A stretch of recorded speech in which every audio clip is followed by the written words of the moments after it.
The Iron Game Chalk Talk podcast is brought to you by the following sponsors: EliteForm.com, IgnitionAPG.com, Play USA at PLAEUSA.com, and Sorinex Exercise Equipment at Sorinex.com. And now, the Iron Game Chalk Talk podcast. Welcome to Iron Game Chalk Talk with your host, Ron McKeefery. Every time our athletes walk into this weight room, they're going to be pushed to the max. Let's go! Everything you got!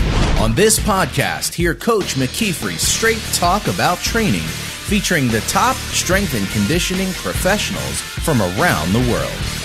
And now, here's your host, Ron McKeefery.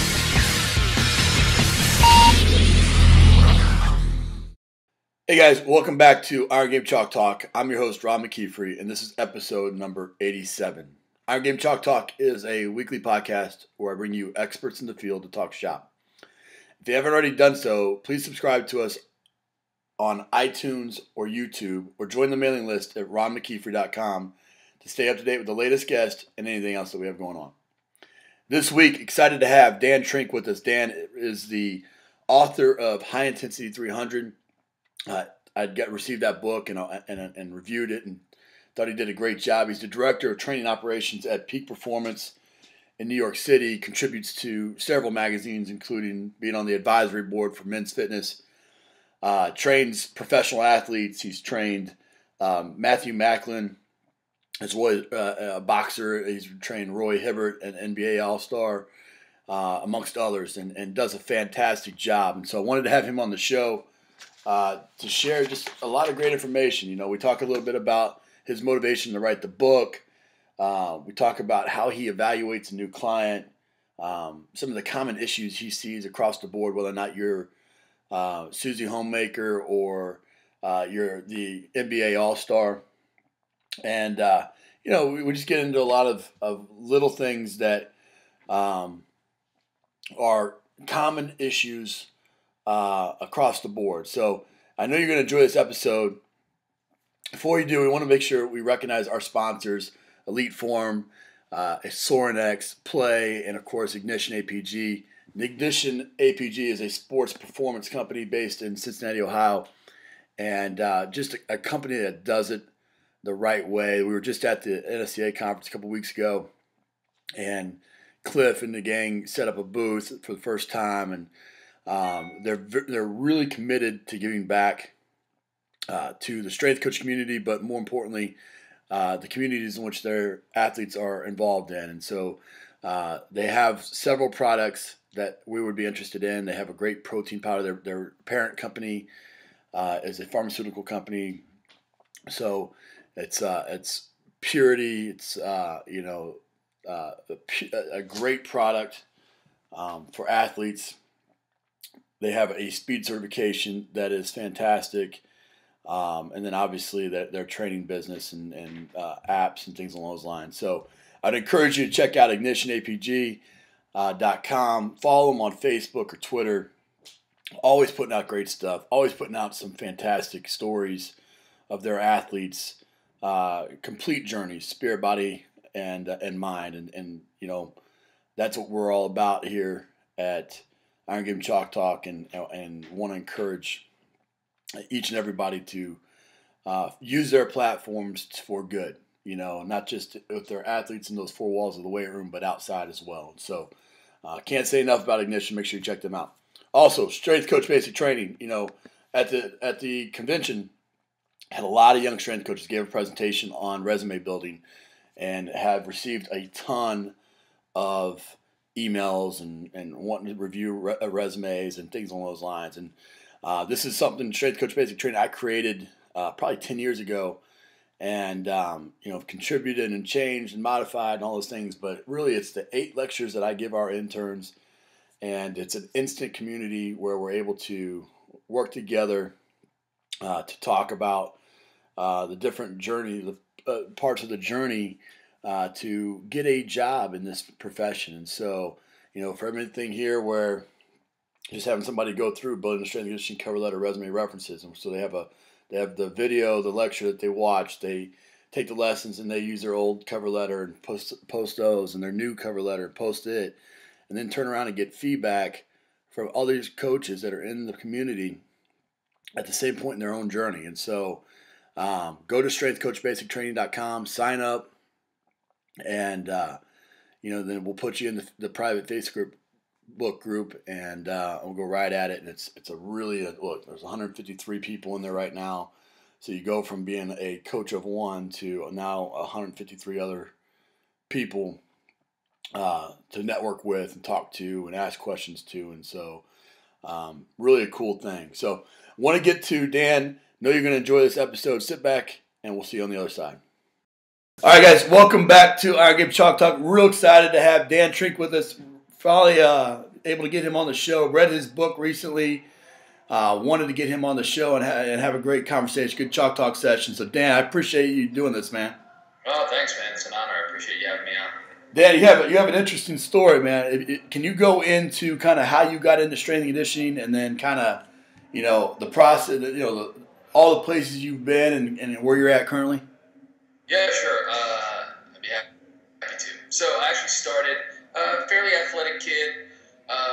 Played a lot of basketball in high school. Actually got recruited to some decent schools, but decided to end up going to Syracuse University, which was their basketball team was way better than I was. So I had no chance of making that squad. But wanted to get into the advertising and marketing world, which I did after college, and then 12, 13, 14 years of doing that.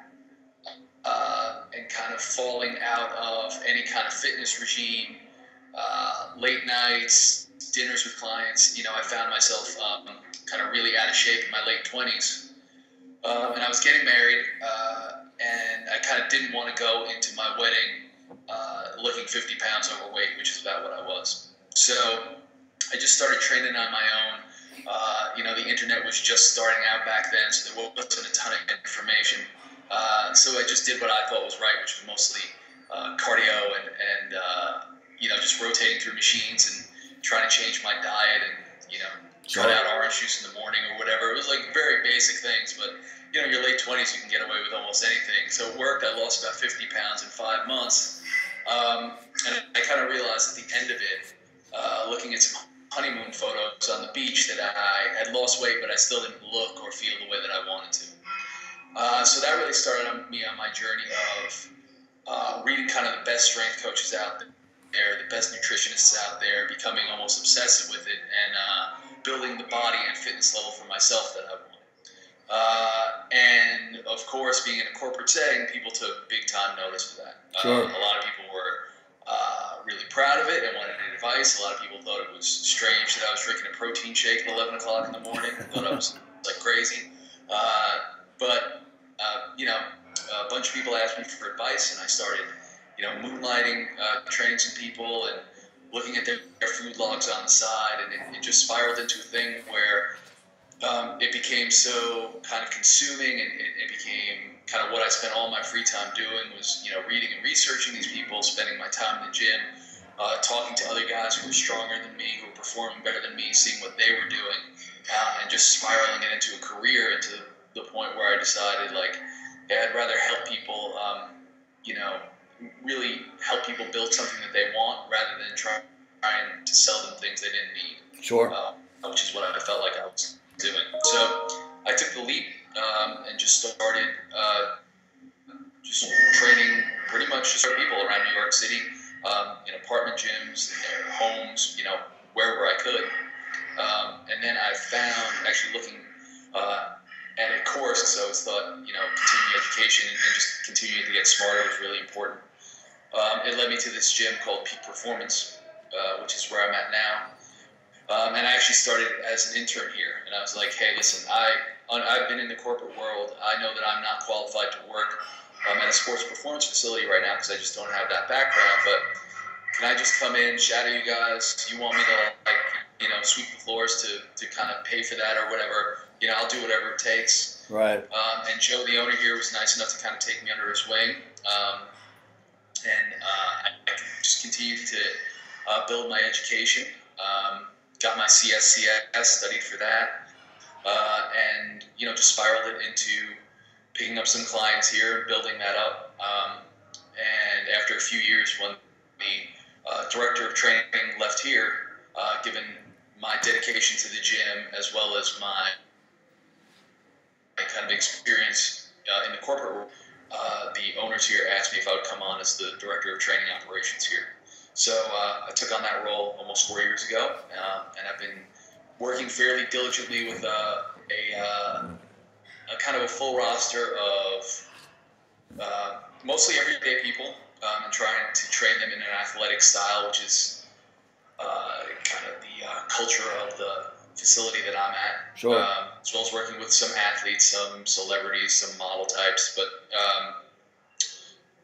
so building up a roster of that, as well as kind of managing the training floor, handling a roster of about 40 different trainers who work through the facility, making sure our clients are set up with the right people, and again, building just the culture of the facility and trying to make it a great place for people to train in a slightly different way than they might be used to.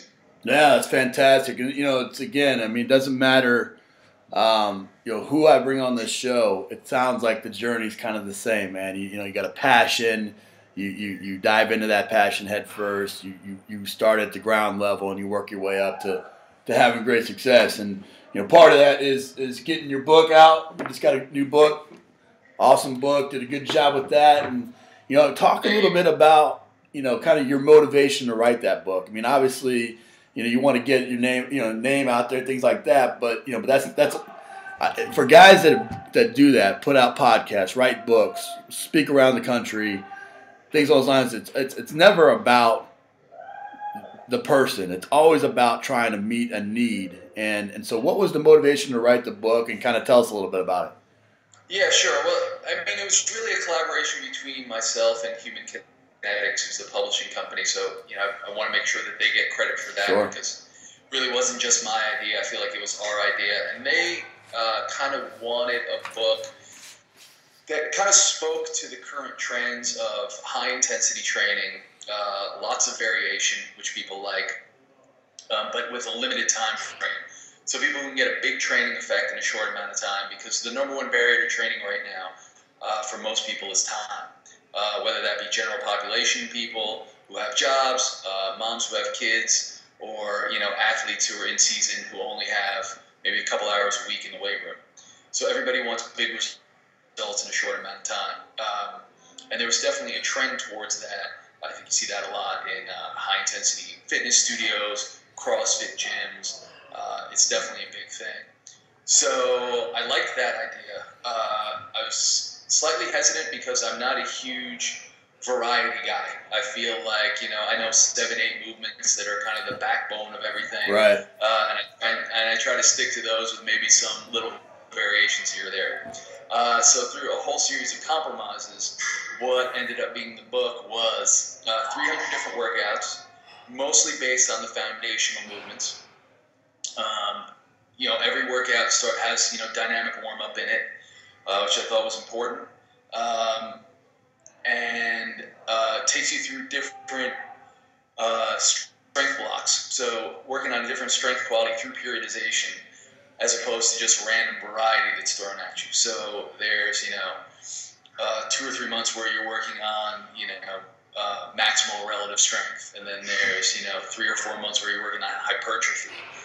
There's conditioning and fat loss. So I wanted to take kind of a block periodization approach and organize the workouts themselves in a way that made sense. So, while I love the snatch and clean and jerk, and they're in there, I want to do the snatch and clean and jerk or other power movements for what they're designed for, which is power. So we're not doing, high reps of snatches. We're saving that for what I feel like the snatches are meant for. So it was kind of taking the latest trends of what people want and what people were attracted to, which I love. I love that people are falling in love with the barbell, getting in the gym, and wanting to work hard. But I wanted to add kind of a little bit more of the exercise science foundation and apply those things together. Sure. But there was a great opportunity for that. And luckily, the book's been out for a couple of months now, and the feedback's been great. From people who have tried the workouts, and and even in the introduction for the book, I write that hey, I want you to use this book for what's right for you. So if you want to just work out hop and you have a day where you just feel like, hey, I need to break out of my regular program and I want to try something, great.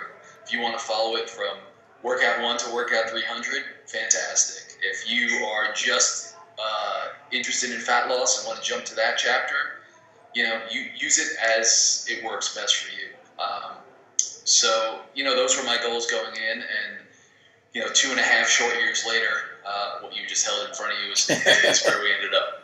Well, that's fantastic, and I want to go down a couple rabbit holes with that. One being, obviously you mentioned CrossFit, and that's kind of that's obviously on trend right now, and sure. A lot of strength coaches they'll be the anti-CrossFit, and they'll talk about all the perils and all the problems with it. But to be honest with you, I love CrossFit. I think it's as a sport, it's phenomenal. The fact that it's motivated people and created a culture and a following and like a tribal mentality. I love. We try to do that and mimic that with our teams all the time. The fact that they're getting people interested in training and it's fantastic. Obviously, if training an athlete, maybe there's some things that I would do differently. Obviously, and things along those lines. It sounds like you're kind of the same. It's kind of like it's kind of what people want is this high intensity exercise, and they want a lot of variety. How did you kind of prevent yourself from kind of going down and just writing 300 CrossFit workouts? What's the difference between what you put out, because it's a lot of not short but intense sessions with a bunch of different variety, but there is a clear, concise kind of organization to it.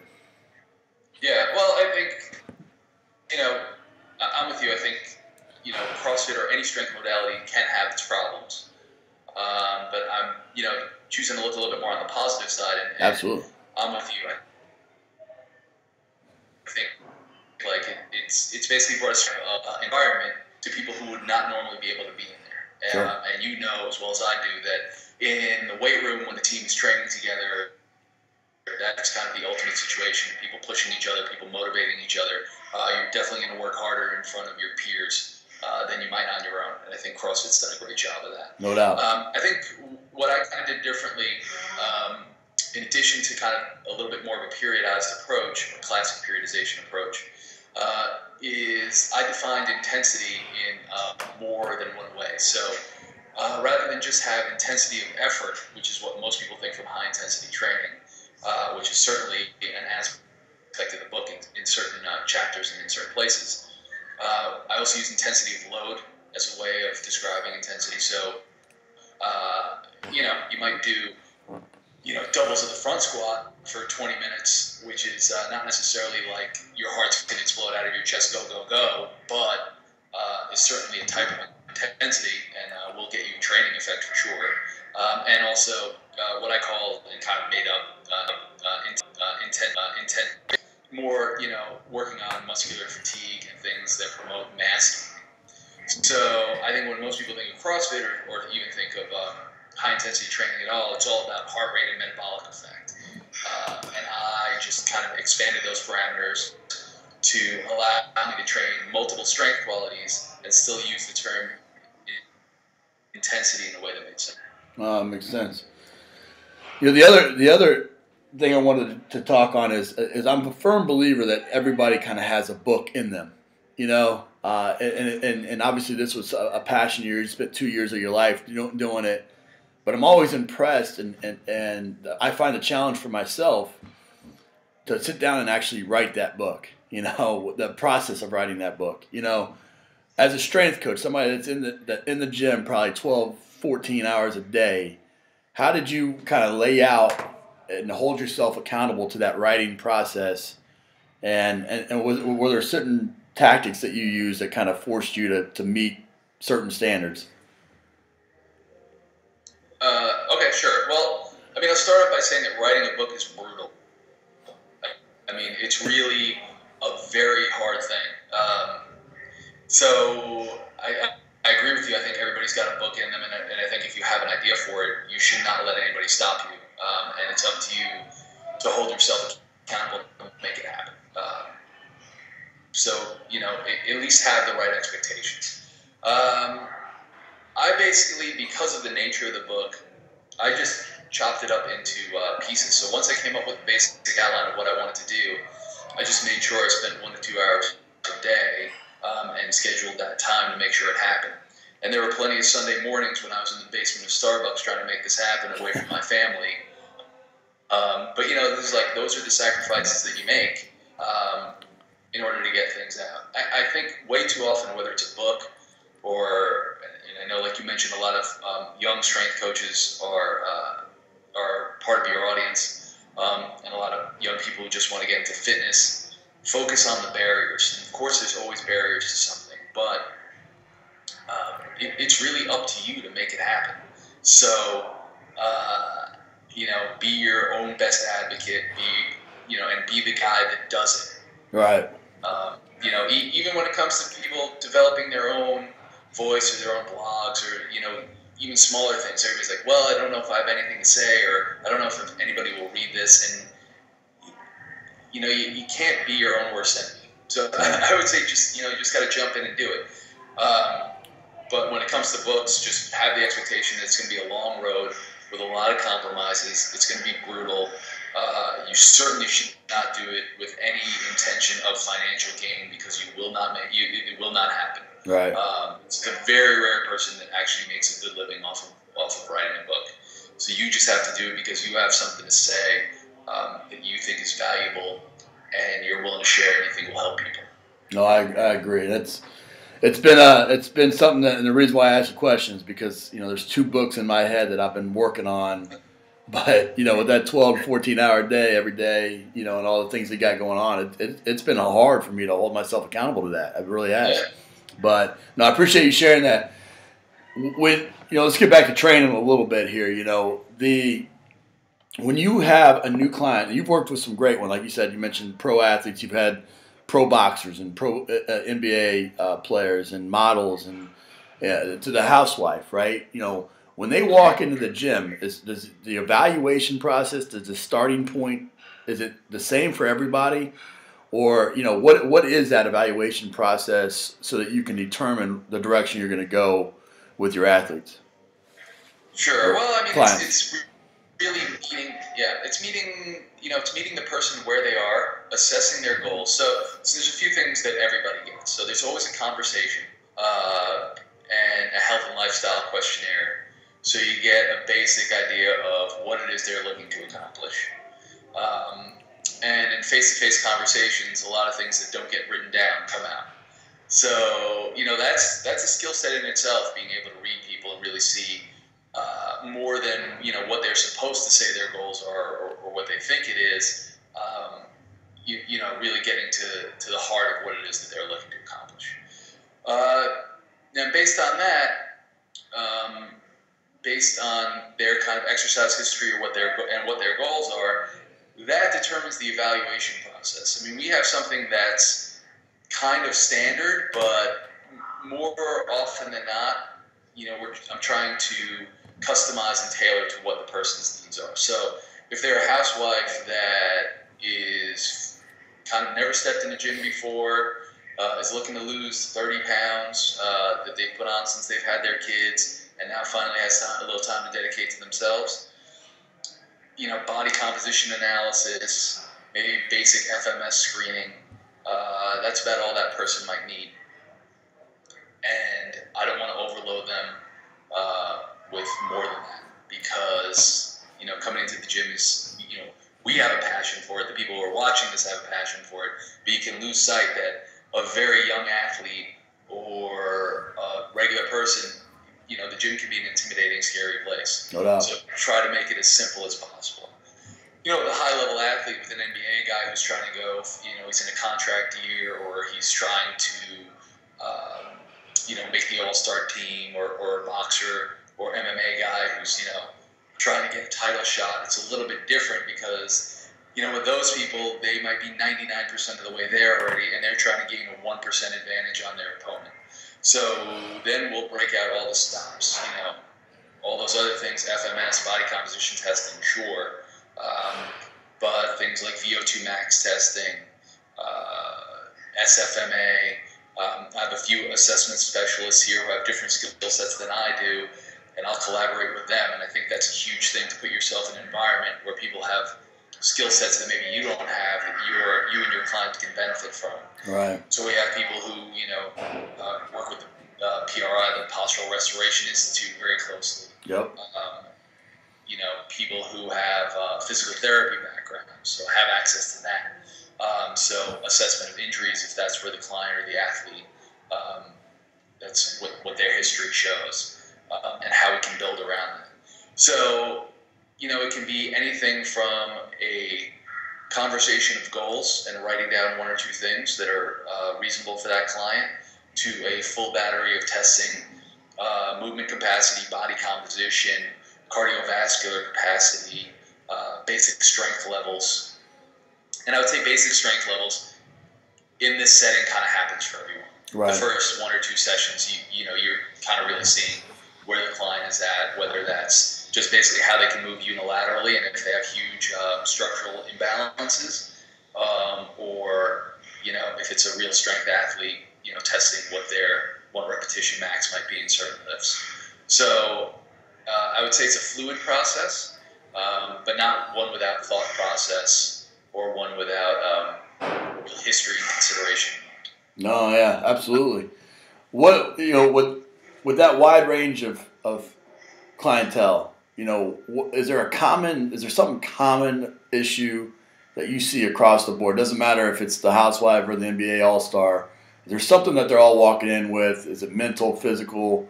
Like you talked about those barriers. What's a common barrier amongst all people you see?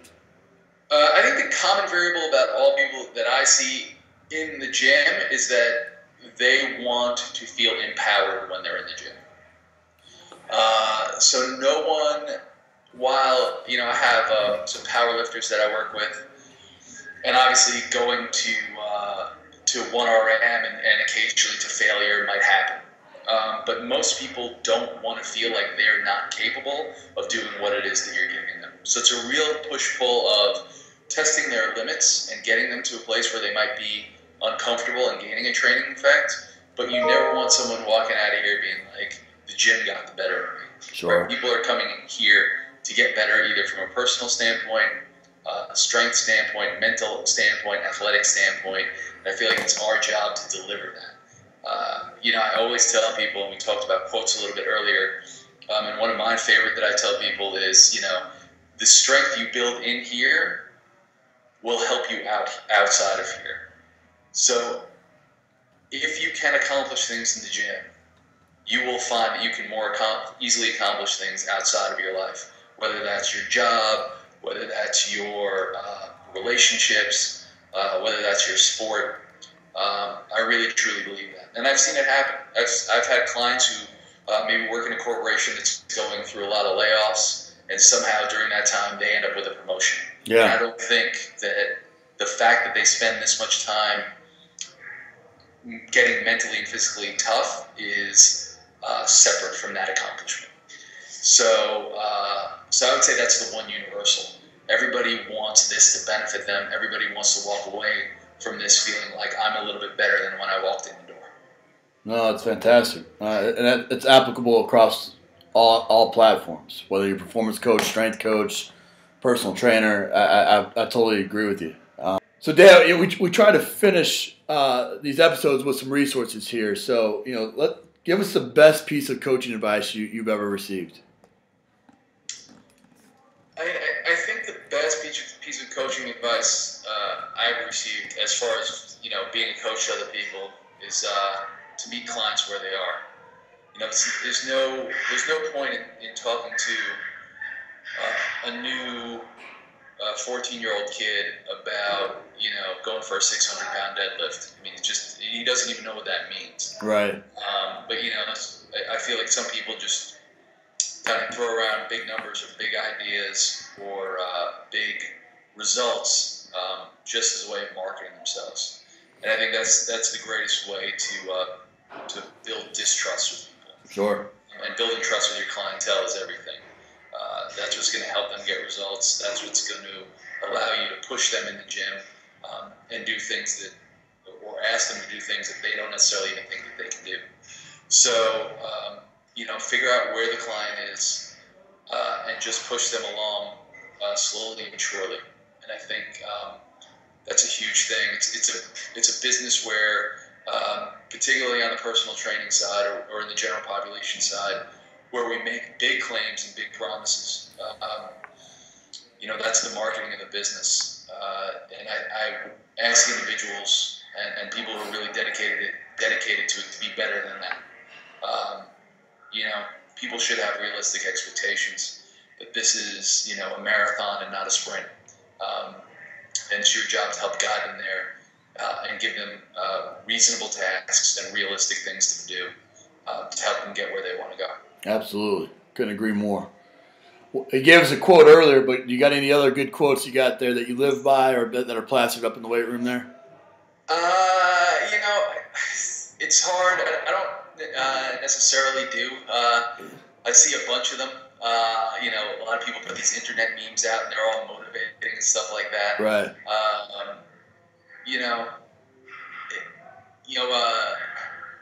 Impossible is nothing, or things like that. I think are really empowering. And you had a great one about didn't you have a great one about Muhammad Ali or something? Oh yeah, that one I put on the list. Yeah. I think they said it was impossible. He's done. Which was a great one. It's a great recording to listen to. If anybody out there wants to hit it up on YouTube, I think it's out there. It's the end of the Rumble in the Jungle fight. Ali's like a huge underdog to George Foreman, who was just a beast at the time, and he knocks him out, and the crowd is going insane. And that's what the announcer says at the end of the fight. He says the thing they said was impossible. He's done. Yeah, that was fantastic. And I just love that. Whether it's writing a book or, getting under a weight you've never gotten before, I just think, you have much more capability than you think you have. Absolutely. So, again, it comes back to empowerment. Anything that's empowering and makes you feel like you can try something that you've never tried before, I'm all about. No, I couldn't agree more. What about some, again, some resources here? Like I will link up your book, obviously, which is a great resource, but a book, an app, and a website recommendation. Yeah, I like books. I kind of, there's a lot of great training books out there. Mike Boyle's got great training books, like Super Training by Mel Siff.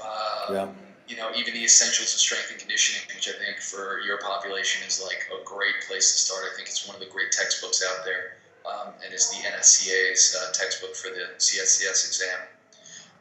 So I think those are great. I also like kind of pop psychology books a little bit, like The Talent Code, The Power of Habit, things like that kind of give you a little bit more insight to what makes people tick. Because I think as strength coaches, that's as important as, kind of figuring out more your weight percentages for that week. Yeah, more important. And then I also like, again, more motivational things like Seth Godin's work, like Linchpin, and things that allow you to, it's easy to get bogged down in the day-to-day and how hard things are to accomplish. And it's a hard business. Every business is if you want to be at the top of it. So it's nice to read things that kind of reinforce, that all things are possible. And, if you just put your head down and do the work and really just keep doing what you're passionate about, that, people will find you because there's definitely a huge need for people in this industry who can be leaders and really help people get the results they're looking for. Great point. That's what ultimately we get into. We get in this to be make an impact in people's lives, and that's leadership, and that's influence, and some of those tools, some of those books. I agree with you. Talent Code, Power of Habit, Linchpin. A lot of Seth Godin's work is fantastic for that, and that's you hit the nail right on the head with getting our athletes to buy into what we're doing is all the battle, in my opinion. And then from there, it's making sure that you're doing things in the most efficient way. And I know you've done that with your book. And, like I say on the show a lot of times, anybody that I bring on, I typically try to bring, I bring on high character people, period. And For you to take the time, take 2 years of your life and create a resource for other people is a testament to you and what you're doing there in New York. And I couldn't appreciate more what you're doing there. So thanks so much for coming on the show, man. Really appreciate it. Oh, thanks, Ron. It's a pleasure. Take care, buddy. All right.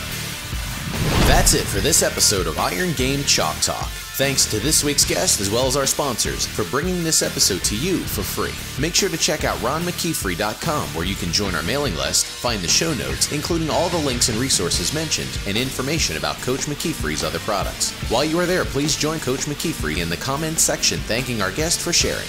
If you haven't subscribed to Iron Game Chalk Talk on YouTube or iTunes yet, make sure to do so. Comments, ratings, and reviews are always welcome. Coach McKeefery can be found on Twitter at @RMcKeefery, on Facebook and YouTube at /Ron.McKeefery.